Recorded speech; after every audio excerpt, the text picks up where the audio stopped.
So yun mga kabsat, kakauwi ko lang ng bahay and meron tayo dito yung bopis na binili sa kapitbahay. Yun makita nyo na nakaraang video. Pero last week pa to eh. Ito ngayon bago to. Tapos may leftover si mama na pritong talong tsaka itlog. Kaya kakainin na natin yan. Tapos bahaw na kanin. Tara.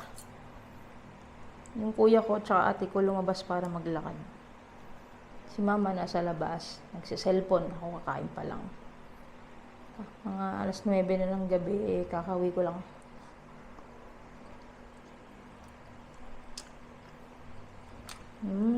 Talaga ng bopis nila.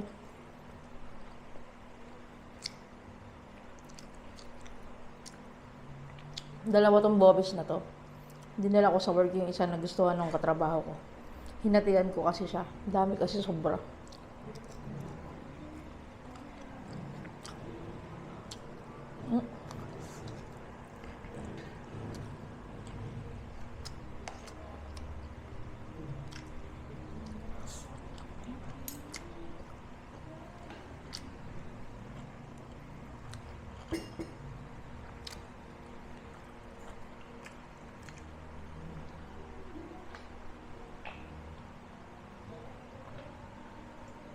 May nagbibideo ako sa labas. Huwag saan tayo makapirate.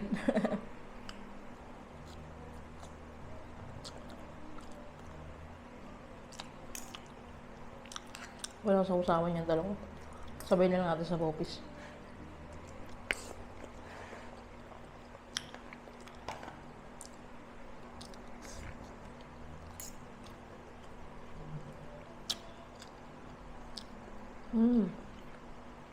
Yung bopis ni Tita Maylin ngayon, yung nagtitinda na ito. Wala yata siyang ano ngayon. Ganong at swete.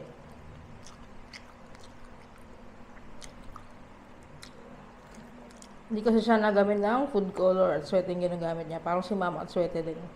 May times na hindi makulay yung at swete, diba? Lub.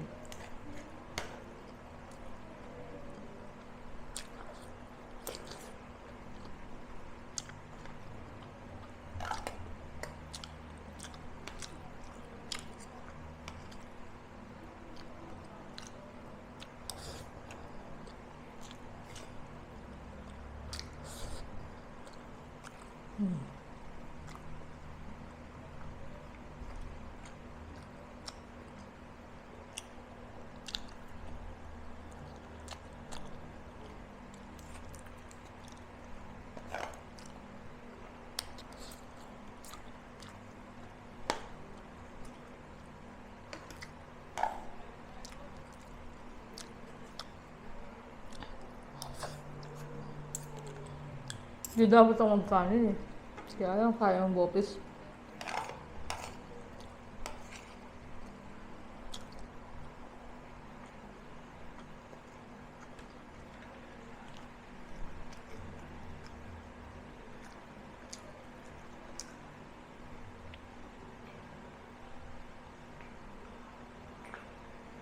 Yung talong mabuto. Yun o. Huwag natin kainin itong masyadong mabutong part. Yan.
Nakakabusog.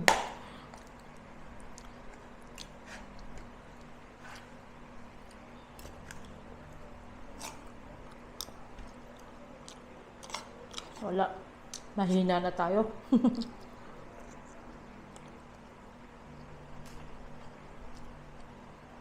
Hindi na kaya yung kagaya dati.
Sarap.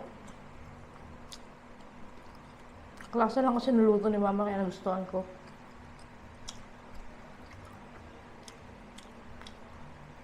Tapos hindi siya malansa.